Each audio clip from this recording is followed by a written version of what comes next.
अस्सलामुअलैकुम dear students, उम्मीद करता हूँ आप सब दोस्त खैरियत से होंगे, ठीक ठाक होंगे। डियर स्टूडेंट्स, आज की इस वीडियो में हम BSN 6 सेमेस्टर के सब्जेक्ट एपिडेमियोलॉजी के यूनिट नंबर 7 जो कि हमारे साथ एपिडेमियोलॉजिकल मेथड्स है, इसको आज हम डिस्कस करेंगे और इसको समझने की कोशिश करेंगे। यूनिट को स्टार्ट करने से पहले तमाम दोस्तों से गुजारिश है कि चैनल को सब्सक्राइब करें और बेल आइकन को दबाएं ताकि नए वीडियोस की नोटिफिकेशन आप सब दोस्तों को टाइम पर मिलती रहे। डियर स्टूडेंट्स, इस यूनिट के ऑब्जेक्टिव्स हमारे साथ मौजूद है जिसमें हम मंदरजा झेल टॉपिक्स को डिटेल के साथ डिस्कस करेंगे।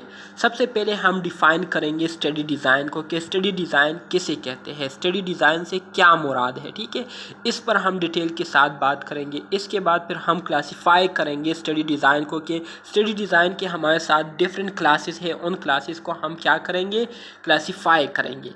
इसके बाद फिर हम डिस्क्राइब करेंगे डिस्क्रिप्टिव स्टडी डिज़ाइन को, क्या डिस्क्रिप्टिव स्टडी डिज़ाइन से क्या मुराद है, डिटेल के साथ इस पर बात करेंगे। और आखिर में फिर हम डिस्कशन करेंगे एनालिटिकल स्टडी डिज़ाइन पर, क्या एनालिटिकल स्टडी डिज़ाइन से क्या मुराद है। सो आज का जो यूनिट है काफ़ी ज़्यादा कंसेप्चुअल है, काफ़ी ज़्यादा इंटरेस्टिंग है, आपको इसको समझने में काफ़ी ज़्यादा मज़ा आएगा। सो आपने जो है इसको कंसंट्रेशन के साथ सुननी है, ठीक है, ताकि आपको इसकी समझ आ सके। डियर स्टूडेंट, स्टार्ट करते हैं स्टडी डिज़ाइन से। What is study design? बहुत ही आसान कंसेप्ट है अगर आप इसको गौर से सुने। स्टडी डिज़ाइन को आप स्टडी प्लान भी कह सकते हैं। डियर स्टूडेंट, जब भी हम स्टडी करते हैं तो स्टडी के लिए आप सब दोस्त जो है प्लान करते हैं कि मैंने इस कोर्स को जो है सबसे पहले जो है ख़त्म करना है, फिर इस कोर्स में मेरे साथ जो इम्पोर्टेंट यूनिट है उसको मैंने सबसे पहले स्टडी करना है, ठीक है, उसको मैंने लर्न करना है, याद करना है। तो ये आप क्या करते हैं, ये आप असल में अपने कोर्स के लिए प्लानिंग करते हैं, ठीक है। तो इस प्लानिंग के मुताबिक जब आप स्टडी करते हैं, अपने कोर्स को कवर करते हैं, तो इसको सिंपली क्या कहते हैं, स्टडी डिज़ाइन कहते हैं एपिडेमियोलॉजिकल टर्म में, ठीक है। A study design is a specific plan or protocol for conducting the study which allow the investigators to translate the conceptual hypothesis into an operational one is called study design। जैसे कि मैंने आपको कहा था कि स्टडी डिज़ाइन ये असल में हमारे साथ एक ख़ास किस्म के प्लेन्स होते हैं, ठीक है, जिसके बुनियाद पर क्या किया जाता है, स्टडी की जाती है, मुताला की जाती है, ठीक है। अब जब इसके बुनियाद पर स्टडी की जाती है तो जो इन्वेस्टिगेटर होते हैं, जो कि स्टडी कर रहे होते हैं, तो वो क्या करते हैं, वो इस स्टडी डिज़ाइन के बेस पर जितने भी कंसेप्चुअल हाइपोथेसिस होते हैं, जो ख्याली नज़रिए होते हैं, ठीक है, उसको वो क्या करते हैं, उस पर एक्सपेरिमेंट करके उन नज़रियों को वो एक्सपेरिमेंटल हाइपोथेसिस में कन्वर्ट कर देते हैं। तो इस किस्म के प्रोसेस को जिसके ज़रिए जो है इन्वेस्टिगेटर कंसेप्चुअल हाइपोथेसिस को जो है ऑपरेशनल वन में कन्वर्ट करते हैं थ्रू अ स्पेसिफिक प्लेन, तो इसको हम क्या कहते हैं, इसको हम स्टडी डिज़ाइन कहते हैं, ठीक है। बहुत ही आसान कंसेप्ट है, इसमें मुश्किल की कोई बात नहीं है।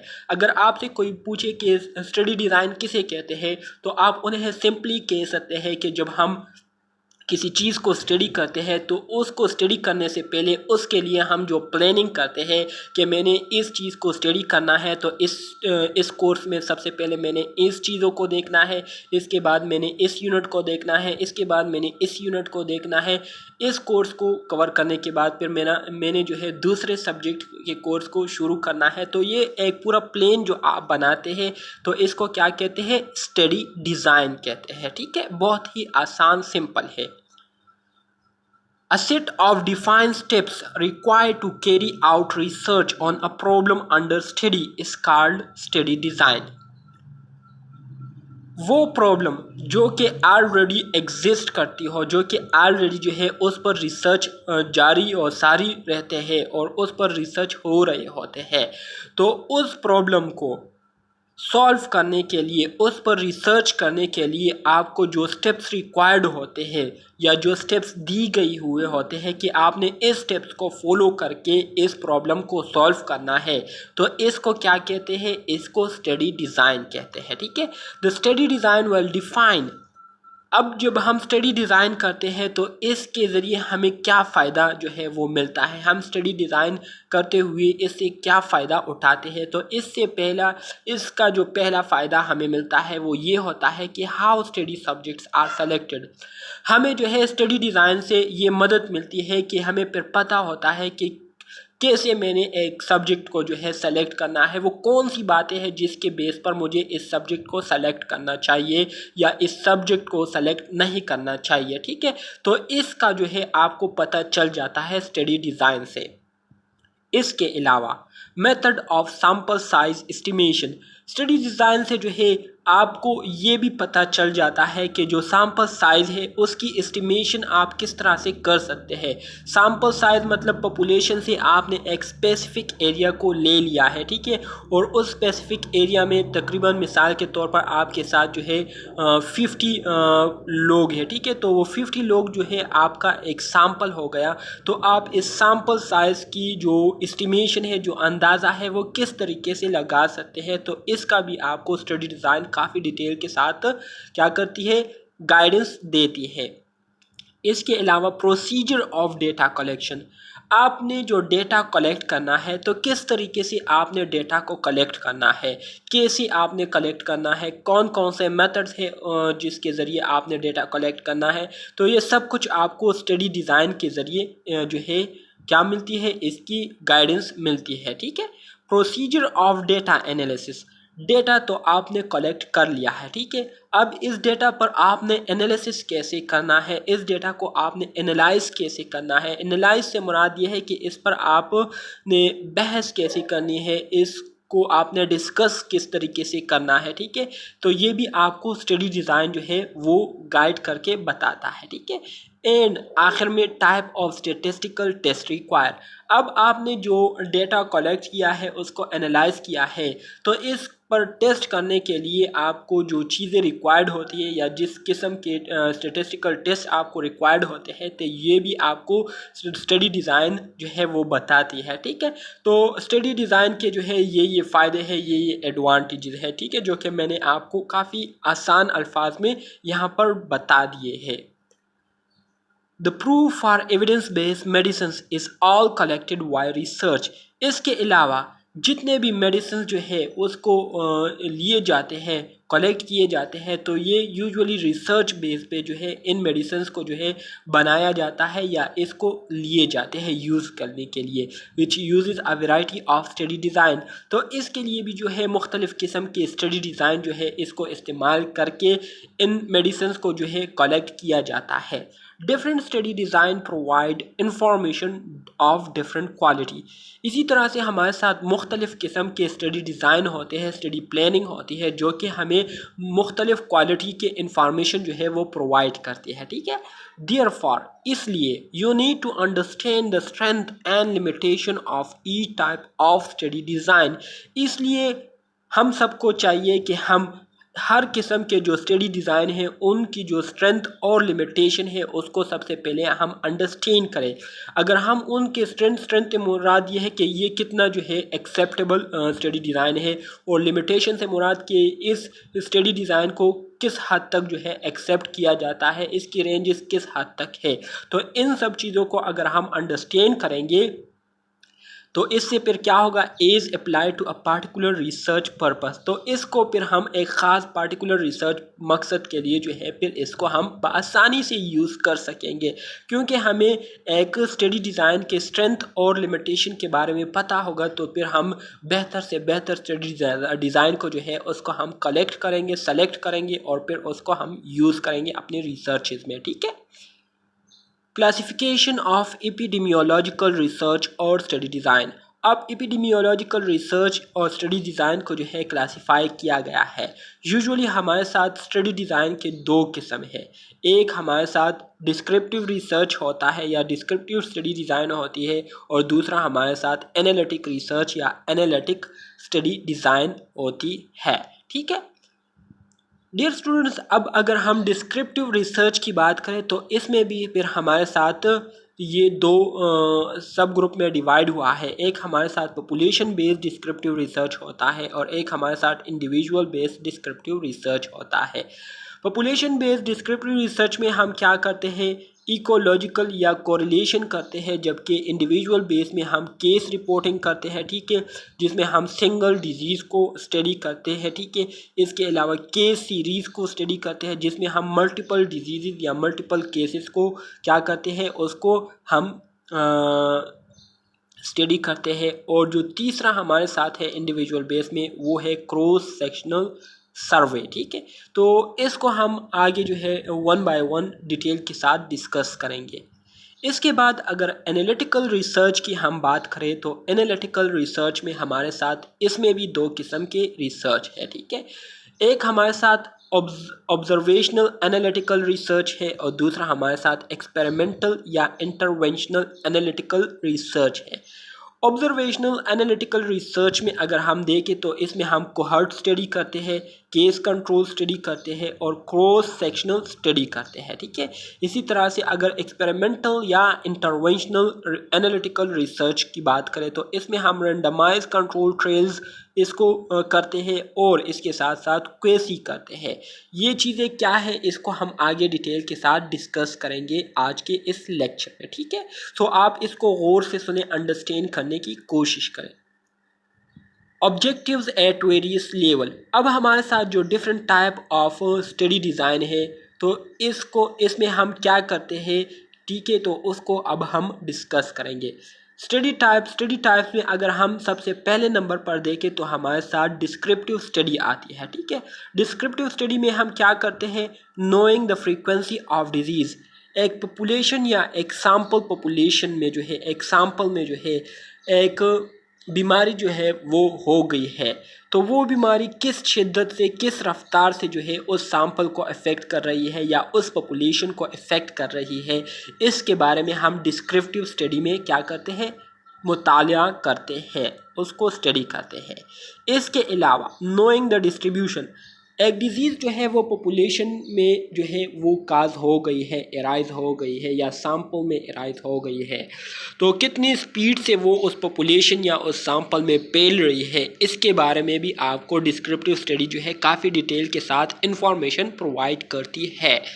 इसके साथ साथ डेवलपिंग द हाइपोथेसिस, किसी भी डिज़ीज़ और उसके डिस्ट्रीब्यूशन के बारे में आप जब हाइपोथेसिस को क्या करते हैं, डेवलप करते हैं, तो इसके बारे में भी आपको डिस्क्रिप्टिव स्टडी काफ़ी डिटेल के साथ जो है वो इंफॉर्मेशन प्रोवाइड करती है। इसके बाद फिर हमारे साथ जो दूसरा टाइप आता है स्टडी टाइप का, उसमें हमारे साथ ऑब्जर्वेशनल एनालिटिक या क्या कहते हैं, ऑब्जर्वेशनल एनालिटिकल रिसर्च, और तीसरा जो है वो एक्सपेरिमेंटल या इंटरवेंशनल स्टडी है, ठीक है। ऑब्जर्वेशनल एनालिटिकल्स में हम क्या करते हैं, टेस्टिंग द हाइपोथेसिस। इसमें हम जो हाइपोथेसिस हमने डिस्क्रिप्टिव स्टडी में डेवलप्ड किया था, तो उस हाइपोथेसिस को हम क्या करते हैं, इस स्टडी में उसको हम टेस्ट करते हैं, ठीक है, उसको हम चेक करते हैं। इसके साथ साथ इस्टेब्लिशिंग एसोसिएशन, और फिर इसके अलावा हम एसोसिएशन को जो है उसको हम इस्टेब्लिश करते हैं कि एक पॉपुलेशन या एक सैंपल में जो डिज़ीज़ काज हुई है, तो इस डिज़ीज़ का जो है मुख्तलिफ़ चीज़ों के साथ क्या ताल्लुक़ है, तो इन सब चीज़ों को हम ऑब्जर्वेशनल एनालिटिकल रिसर्च में स्टडी करते हैं। इसके बाद अगर हम बात करें एक्सपेरिमेंटल या इंटरवेंशनल स्टडी की, तो इसमें हम क्या करते हैं, स्ट्रेंथ ऑफ एसोसिएशन, जो हमने एसोसिएशन बनाई हुई होती है किसी डिज़ीज़ के साथ, तो उस एसोसिएशन को हम चेक करते हैं थ्रू एक्सपेरिमेंट्स। देखते हैं कि आया हमने जो एसोसिएशन, जो रिलेशन बनाई थी डिज़ीज़ का दूसरी काजेज़ के साथ, तो वो एसोसिएशन कितनी परसेंट जो है वो करेक्ट है, उसमें कितनी परसेंट जो है वो जो है एक्यूरेसी है। तो एक्सपेरिमेंट के ज़रिए इस एसोसिएशन की जो शिद्दत है इसको हम चेक करते हैं। इसके साथ साथ इस्टेब्लिशिंग द काज, और जो जिस वजह से ये डिज़ीज़ काज हुई होती है किसी भी पॉपुलेशन या सैंपल में, तो उसके लिए हम उस काज को क्या करते हैं, उसको हम क्या करते हैं, मेजर करते हैं या डायग्नोज करते हैं एक्सपेरिमेंटल या इंटरवेंशनल स्टडी में। डियर स्टूडेंट्स, अब हम स्टार्ट करते हैं डिस्क्रिप्टिव स्टडी से, ठीक है। डिस्क्रिप्टिव स्टडी ये हमें सिर्फ डिस्क्राइब करता है, ये सिर्फ हमें बताता है कि पॉपुलेशन में क्या हो रहा है। मिसाल के तौर पर पॉपुलेशन में एक डिज़ीज़ जो है वो काज हो गई है, इसके अलावा वो डिज़ीज़ कितनी शिद्दत के साथ लोगों को काज हुई है और कितनी शिद्दत के साथ वो उस पॉपुलेशन में फैल रही है, ठीक है। तो इसके बारे में हमें डिस्क्रिप्टिव स्टडी सिर्फ बताती है, उसकी डिटेल्स हमें देती है। इसके अलावा do not examine association between the exposure and health outcome. इसके अलावा डिस्क्रिप्टिव स्टडी के ज़रिए हम किसी भी एक्सपोजर और हेल्थ आउटकम से मुराद जो डिज़ीज़ है उसके दरमियान क्या ताल्लुक़ है, इसके बारे में हमें डिस्क्रिप्टिव स्टडी जो है इंफॉर्मेशन प्रोवाइड नहीं करती, ठीक है। Generally, the purpose is to describe the variability in a health outcome or formulate hypothesis. Descriptive study को जब हम स्टडी करते हैं तो इसको स्टडी करने का हमारा जो बुनियादी मकसद होता है वो यही होता है कि जितने भी हमारे साथ हेल्थ आउटकम है, मतलब जितने भी डिजीज़ है या जितने भी हमारे साथ जो डिजीज़ स्प्रेड हुए होते हैं, डिस्ट्रीब्यूट हुए होते हैं पॉपुलेशन में, तो उसमें जितनी वेरिएबिलिटी होती है, जितनी वो एक दूसरे से मुख्तलिफ होते हैं, तो इसके बारे में जो है हमें डिटेल्स देती है। या उसके लिए अगर हम कोई हाइपोथेसिस बनाते हैं, कोई नज़रिया जो है वो बनाते हैं या कोई जो है प्लानिंग करते हैं, ठीक है, एक थ्योरेटिकल प्लानिंग करते हैं, तो ये सब कुछ हमें डिस्क्रिप्टिव स्टडी से जो है मिलती है, ठीक है। अ descriptive study involve describing the characteristics of a particular situation event और केस। वही बात है कि डिस्क्रिप्टिव स्टडी जो है ये हमें क्या करती है, ये हमें एक ख़ास सिचुएशन इवेंट या केस के जो कैरेक्टरिस्टिक्स है उसके बारे में हमें बताती है। कैरेक्टरिस्टिक्स में जो है हमारे साथ फ्रीक्वेंसी आती है कि एक बीमारी जो कि किसी इलाके में काज हो गई है तो वो बीमारी कितनी शिद्दत से जो है दूसरे लोगों को इफ़ेक्ट कर रही है और कितनी स्पीड से जो है, कितनी रफ्तार से वो एक इलाके में फैल रही है। तो ये सारे हमारे साथ कैरेक्टरिस्टिक्स में आती है जो कि हमें डिस्क्रिप्टिव स्टडी इसके बारे में बताती है। Descriptive study can be carried out on a small और लार्ज स्केल। डिस्क्रिप्टिव स्टडी को हम सैंपल के लिए भी यूज़ कर सकते हैं और पॉपुलेशन के लिए भी यूज़ कर सकते हैं। एमसीक्यूज़ के हवाले से इम्पोर्टेंट है। Type of descriptive study individual base. अगर इंडिविजुअली बेस पर हम डिस्क्रिप्टिव स्टडी के टाइप्स की बात करें तो इसमें पहले नंबर पर हमारे साथ केस स्टडी आती है। केस स्टडी किसे कहते हैं? A study of one disease individual providing a detailed description of an uncommon disease provide timely or rare information is called case study.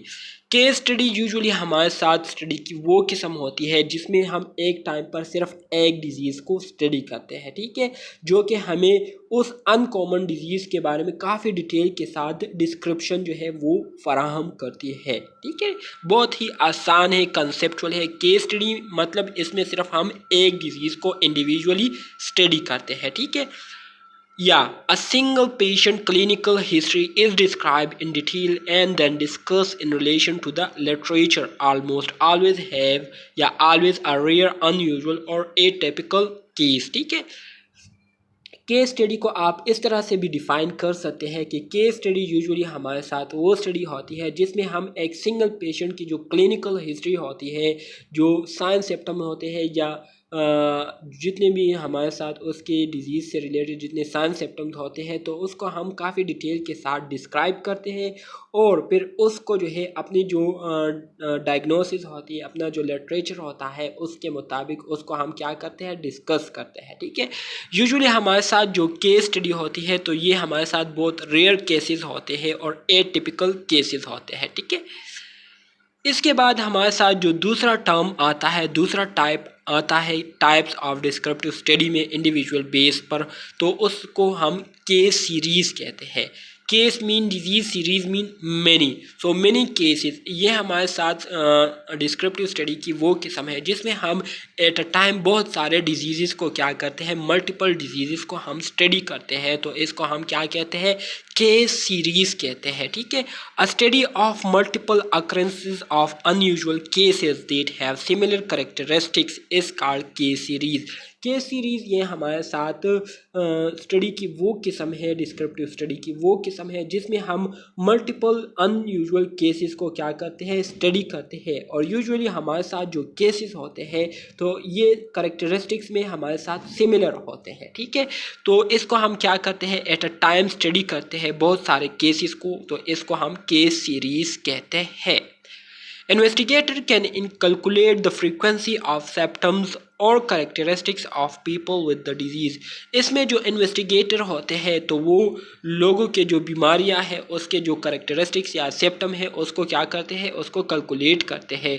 Result में जनरेट काजुअल हाइपोथेसिस, और इसका जो नतीजा हमारे साथ आता है तो वो एक कैजुअल हाइपोथेसिस को क्या करता है, जनरेट करता है। Neither a case study nor a case series include a comparison group. ना ही हम केस स्टडी में और ना ही हम केस सीरीज़ में जो है कंपैरिजन ग्रुप करते हैं, मतलब ग्रुप को कंपैरिजन करते हैं। इन दोनों में हम ग्रुप को कंपैरिजन नहीं करते हैं, ठीक है।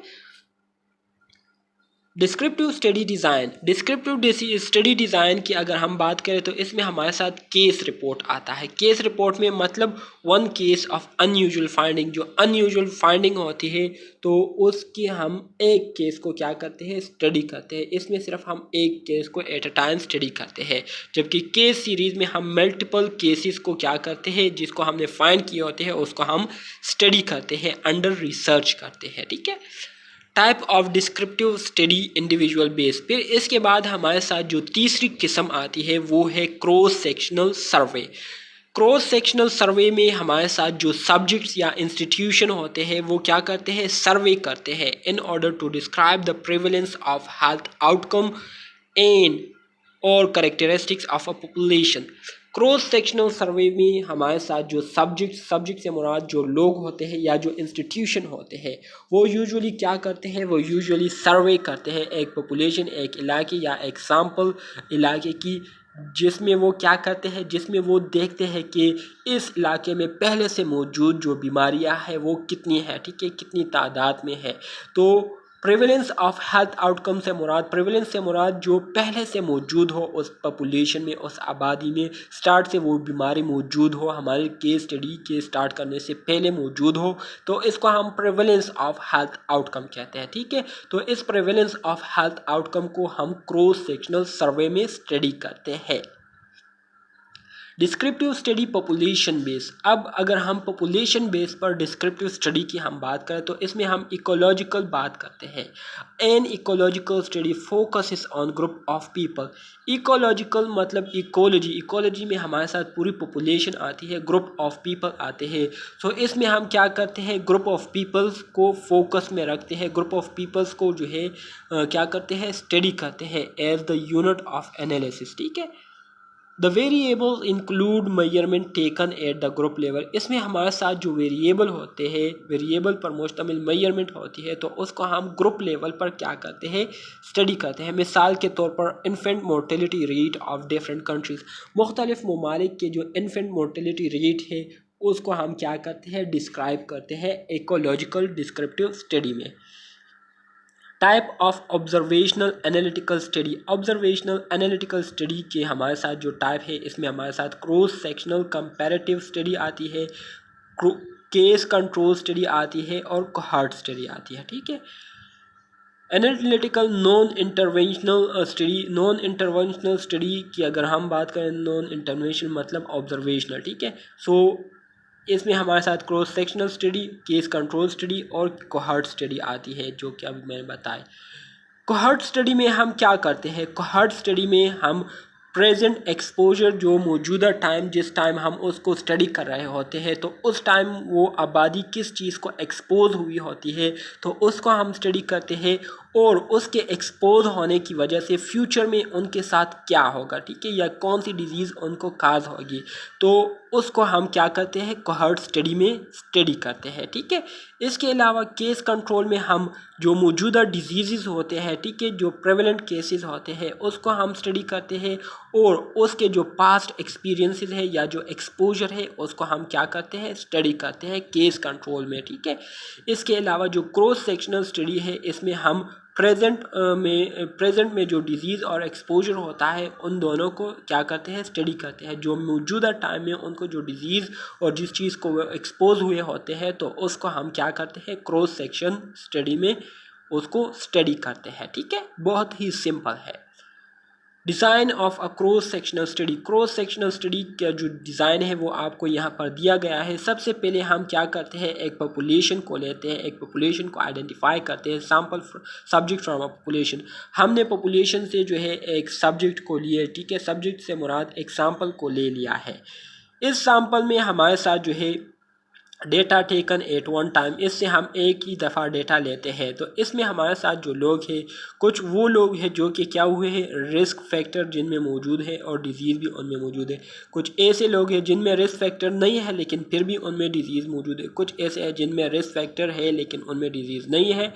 और इसके साथ साथ कुछ ऐसे लोग हैं जिनमें रिस्क फैक्टर भी नहीं है और ना ही उनमें डिजीज़ है। ठीक है, तो यूजुअली यहाँ पर हमारे साथ 4 ग्रुप्स जो है वो बनते हैं। ठीक है, cross-sectional study. A cross-sectional study measure the prevalence of health outcome or determinants of health or both in population at a point in time over a short period. Cross-sectional study ये हमारे साथ स्टडी की वो किस्म है जिसमें हम किसी भी पॉपुलेशन में जो पहले से मौजूद केसेस होते हैं तो उसको हम स्टडी करते हैं, या उस केसेस के जो रिस्क फैक्टर या जो डिटर्मिनेंट्स होते हैं, डिटर्मिनेंट से मुराद जो फैक्टर होते हैं जिस वजह से वो डिजीज़ काज हुए होते हैं, तो उनको हम क्या करते हैं, उसको हम स्टडी करते हैं। एमसीक्यूज़ के हवाले से बहुत ज़्यादा इंपॉर्टेंट है कि क्रॉस सेक्शनल स्टडी में हम क्या करते हैं, क्रॉस सेक्शनल स्टडी में हम प्रिवेलेंस रेट को देखते हैं या प्रिवेलेंस ऑफ हेल्थ आउटकम, जो पहले से मौजूद डिजीज़ होते हैं उसको हम स्टडी करते हैं। न्यू केसेस को स्टडी नहीं करते, इंसिडेंट्स को स्टडी नहीं करते, प्रिवेलेंस को स्टडी करते हैं और उसके जो डिटर्मिनेंट्स होते हैं उसको हम स्टडी करते हैं क्रॉस सेक्शनल स्टडी में। ठीक है, cross sectional study information is collected from each subject at one point of time. अब हमारे साथ पॉपुलेशन में जो लोग होते हैं जिसको हम सब्जेक्ट्स के नाम से उनको रिकॉल करते हैं, तो उनसे एक टाइम पर हम क्या करते हैं, इंफॉर्मेशन को कलेक्ट कर लेते हैं।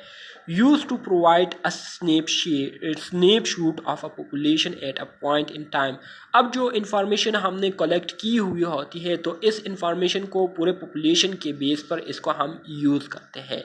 The main outcome measure is prevalence, और इसको जब हम मेजर करते हैं, इसको जब हम स्टडी करते हैं तो स्टडी करने का जो बुनियादी मकसद हमारा होता है वो ये होता है कि इस पॉपुलेशन में पहले से मौजूद कौन सी बीमारियां हैं या कितनी बीमारियां जो है पहले से मौजूद है। तो इसको हम क्या करते हैं, इसको हम प्रिवेलेंस कहते हैं। तो प्रिवेलेंस को हम मेजर करते हैं क्रॉस सेक्शनल स्टडी में। ठीक है, limited to the measurement of risk factors and outcome at one simultaneous point in time। Cross sectional study में जो है हम इस प्रिवेलेंस के जो रिस्क फैक्टर है उसको भी मेजर करते हैं और जो आउटकम है उसको हम एक टाइम पर क्या करते हैं, मेजर करते हैं। मिसाल के तौर पर स्क्रीनिंग सर्वे, हम एक स्क्रीनिंग सर्वे करते हैं, ठीक है, या नॉलेज एटीट्यूड एंड प्रैक्टिस सर्वे जो हम करते हैं। तो ये हमारे साथ एग्जांपल है क्रॉस सेक्शनल स्टडी का। बहुत ही आसान है डियर स्टूडेंट कंसेप्चुअली, ठीक है, मुश्किल इसमें कुछ चीज़ नहीं है। बिगिन विद, सबसे पहले इसमें हम क्या करते हैं, टारगेट पॉपुलेशन को लेते हैं। टारगेट पॉपुलेशन से मुराद हमने एक सैंपल लिया हुआ होता है जो कि हमारे साथ टारगेट होता है। ठीक है, सैंपल से हम क्या करते हैं, gather data on exposure and disease. जो लोग एक्सपोज हुए होते हैं और जिनको डिजीज़ हुई होती है तो उस डेटा को हम कलेक्ट कर लेते हैं सैंपल से। ठीक है, डिटरमाइन प्रेजेंस और absence of exposure and presence और एब्सेंस ऑफ डिजीज़। फिर इसमें हम देखते हैं कि जो एक्सपोज हुए थे आया उनको डिजीज़ हुई है या नहीं। इसके अलावा जो एक्सपोज हुए थे आया उनको डिजीज़ नहीं हुई है या हुई है। फिर इसके बाद हमारे साथ जो तीसरा ग्रुप आता है वो एक्सपोज नहीं हुए होते हैं लेकिन फिर भी उनको डिजीज़ हुई होती है, और जो चौथा ग्रुप है वो एक्सपोज नहीं हुए होते और डिजीज़ भी उनको नहीं हुई होती। तो यूजुअली हमारे साथ जो पॉपुलेशन से हमने जो टारगेट लिया हुआ होता है तो इस टारगेट सैंपल से हमारे साथ 4 ग्रुप जो है वो आते हैं, 4 मुख्तलिफ ग्रुप आते हैं। एक ग्रुप हमारे साथ वो होता है जो कि एक्सपोज भी हुए होते हैं और एक्सपोज होने की वजह से उनको डिजीज़ भी हो चुकी होती है। दूसरा वो ग्रुप होता है जो एक्सपोज हुआ होता है लेकिन डिजीज़ उनमें नहीं होता। तीसरा वो ग्रुप होता है जो कि एक्सपोज नहीं हुए होते हैं लेकिन फिर भी उनको डिजीज़ हो चुकी होती है। और चौथा हमारे साथ वो ग्रुप होता है जो कि ना ही एक्सपोज हुए होते हैं और ना ही उनको डिजीज़ हुई होती है। तो ये 4 ग्रुप हमारे साथ आ जाते हैं। यहाँ पर जो है अब हम इसको फार्मूलेट करेंगे, फार्मूला के ज़रिए इसको हम डिस्कस करेंगे। तो डियर स्टूडेंट्स, यहाँ पर मिसाल के तौर पर हमने एक 2 ग्रुप को ले लिए है, ठीक है। एक ग्रुप को मैंने नाम दिया 1 का, दूसरा को मैंने नाम दिया 2 का, ठीक है। एक को मैंने नाम दिया 1 का, दूसरा को नाम दिया 2 का। 1 ग्रुप में मेरे साथ जो है 2 मेंबर है, एक मेरे साथ ए है, दूसरा मेरे साथ बी है। इसी तरह से जो 2 नंबर ग्रुप है इसमें भी मेरे साथ 2 नंबर है, एक सी है और एक डी है, ठीक है। इसको मैंने ले लिया है, ठीक है। अब मैं क्या करता हूँ, अब इन दोनों जो एक ग्रुप है, ठीक है, 1 नंबर ग्रुप है, तो इसको मैंने एक्सपोज कर दिया है और दूसरा नंबर ग्रुप जो है इसको मैंने एक ख़ास सिचुएशन या एनवायरनमेंट को एक्सपोज नहीं किया है। तो अब मैं देखूँगा कि जिसको मैंने एक्सपोज किया था तो उस ग्रुप में कितने मेंबर को डिजीज़ हुई है और जिसको मैंने एक्सपोज नहीं किया था तो उस ग्रुप में कितने मेंबर को डिजीज़ हुए है। तो सबसे पहले अगर हम एक्सपोज ग्रुप में देखें तो एक्सपोज ग्रुप में हमारे साथ ए जो है इसको डिज़ीज़ हो गई है, ठीक है, जबकि बी को जो है एक्सपोज होने के बावजूद इसको डिज़ीज़ नहीं हुई है। इसी तरह से जो नॉट एक्सपोज ग्रुप था तो उसमें मेरे साथ जो एक मेंबर था जो सी है इसको डिज़ीज़ हो गई है लेकिन जो डी है इसको डिज़ीज़ नहीं हुई। तो अब अगर हम डिज़ीज़ बेस पर बात करें कि जिस मेंबर्स को जो डिज़ीज़ हुई है, ठीक है, तो एक्सपोज होने जिस मेंबर को जो डिज़ीज़ हुई है, डिज़ीज़ के बेस पर हम खाली बात करें, एक्सपोज को छोड़कर सिर्फ हम डिज़ीज़ की अगर हम बात करें कि जितने मेंबर्स को डिज़ीज़ हुई है पॉपुलेशन या सैंपल में, तो इसमें हमारे साथ ए और सी को जो है इसको डिज़ीज़ हुई है, ठीक है। इनमें क्या हुई है, इनमें डिज़ीज़ डेवलप्ड हुई है, जबकि बी एंड डी जो है इनमें डिज़ीज़ डेवलप नहीं हुई। इसी तरह से अगर हम एक्सपोजर की बुनियाद पर बात करें तो एक्सपोजर की बुनियाद पर जो है ए जो है इसमें डिज़ीज़ हुई है और बी जो है इसमें डिज़ीज़ नहीं हुई है एक्सपोज होने के बावजूद, ठीक है। तो ये हमारे साथ एक डेटा आ गया है। अब अगर हम बात करें, ठीक है, prevalence of exposure compare in disease and non disease, मतलब वो ग्रुप जिसको हमने एक्सपोज किया था तो उन ग्रुप में हम देखेंगे कि किन में डिज़ीज़ मौजूद है और किन में डिज़ीज़ नहीं मौजूद। तो इसकी अगर हम बात करें प्रेवलेंस की, तो प्रेवलेंस से मुराद जो पहले से उनमें डिज़ीज़ मौजूद थी, तो हमारे साथ जो फार्मूला आएगा वो कुछ इस तरह से आएगा कि एक्सपोज हुआ था तो एक्सपोज हमारे साथ पहला ग्रुप ए है, ठीक है, तो ए डिवाइडेड बाय ए प्लस सी। तो अब हमारे साथ जो ए प्लस सी है ये क्या है, ये हमारे साथ इसका टोटल है और जो ए है इसमें जो है एक्चुअल डिजीज़ जो है ये काज हुआ है एक्सपोज होने के बाद, ठीक है। इसी तरह से जो ए प्लस सी है तो यहाँ पर हमारे साथ चूँकि हम प्रेवलेंस देख रहे हैं एक्सपोजर की, जिसको हमने एक्सपोज किया था उसकी हम प्रेवलेंस देख रहे हैं कि एक्सपोज होने के बाद उसमें कितने फ़ीसद चांसेस होंगे उस ग्रुप में कि उसमें डिज़ीज़ हो जाए उस ग्रुप मेंबर को। तो इसमें हमारे साथ एक जो है ए इसको ग्रुप हुआ है और जो हम देख रहे हैं disease and non disease group में, ठीक है, जिनको डिज़ीज़ हुई है जिनको डिज़ीज़ नहीं हुई, ठीक है। तो इस तरह से हमारे साथ ए प्लस सी आ जाएगा। इसी तरह से अगर हम नॉन डिजीज़ में देखें, नॉन डिजीज़ में, ठीक है, तो नॉन डिजीज़ में हमारे साथ फिर b divided by b plus d आ जाएगा, ठीक है। क्योंकि बी जो है इसमें डिजीज़ काज नहीं हुई तो इसलिए हमारे साथ इसका जो टोटल है वो बी प्लस डी आएगा, ठीक है, मतलब बी प्लस डी इन दोनों में डिजीज़ काज नहीं हुई, ठीक है, एक्सपोज होने के बाद। इसके अलावा अगर हम डिज़ीज़ के बेस पर प्रेवलेंस को कंपेयर करें, ठीक है, एक्सपोज और नॉन एक्सपोजर में, तो एक्सपोजर में अगर हम बात करें तो ए हमारे साथ एक्सपोज हुआ था, इसमें डिज़ीज़ काज हुई तो ए डिवाइडेड बाय A+B हमारे साथ आ जाएगा, क्योंकि A+B ये दोनों एक्सपोज हुए थे। ठीक है, इसी तरह से अगर हम नॉन एक्सपोज की बात करें तो ये हमारे साथ C है। ये नॉन एक्सपोज ना होने के बावजूद भी इसमें डिजीज़ काज हुई है, तो ये हमारे साथ क्या आएगा, ये हमारे साथ C/C+D आ जाएगा। ठीक है, जैसे कि आप यहाँ पर इस एक्सप्रेशन को देख सकते हैं। अब अगर हम इसकी cross sectional prevalence of heart disease in study sample में हार्ट डिजीज़ की जो प्रेवलेंस है उसको हम देखें, सिर्फ हार्ट डिजीज़ की प्रेवलेंस को, तो ये ग्रीन एरिया जो है ये आपको नॉर्मल जो कंडीशन है वो रिप्रेजेंट करा रही है, लेकिन जो रेड एरिया है ये आपको हार्ट डिजीज़ को रिप्रेजेंट करा रही है कि जो हार्ट डिजीज़ के पेशेंट है या जो हार्ट डिजीज़ बीमारी है ये पहले से मौजूद है इतने रेशो में। ठीक है, इतने परसेंटेज में। इसके अलावा अब अगर हम प्रेवलेंस बात करें रिस्क फैक्टर्स की कि पहले से उसमें रिस्क फैक्टर कितने परसेंटेज में मौजूद होगी पॉपुलेशन में, तो यहाँ पर हमारे साथ फिर डिफरेंट रिस्क फैक्टर होंगे। ठीक है, पुअर डाइट की वजह से भी हो सकता है, स्मोकिंग की वजह से भी हो सकता है, सेडेंट्री लाइफ की वजह से भी हो सकता है, और अल्कोहल की वजह से भी हो सकता है heart disease. Advantages of cross sectional study. Cross sectional study की अगर हम एडवांटेजेस की बात करें तो outcome and exposure measure at the same time. Cross sectional study में हम आउटकम और जो एक्सपोजर है इसको एक ही टाइम पर स्टडी कर सकते हैं, मेजर कर सकते हैं। इसके अलावा uncover association for further study. मज़ीद स्टडी के लिए इसके साथ हम दूसरे एसोसिएशन को भी अनकवर कर सकते हैं, उसको हम एक्सपोज कर सकते हैं। इसके साथ साथ useful for hypothesis generation. Cross sectional study के ज़रिए हम हाइपोथेसिस को जनरेट कर सकते हैं। इसके साथ साथ जो क्रॉस सेक्शनल स्टडी है ये हमारे साथ एक क्विक एंड चीप प्रोसेस है, मतलब इसके ज़रिए हम डेटा बआसानी से जल्दी कलेक्ट कर सकते हैं और चीप वे में कलेक्ट कर सकते हैं। ठीक है, best way to determine prevalence.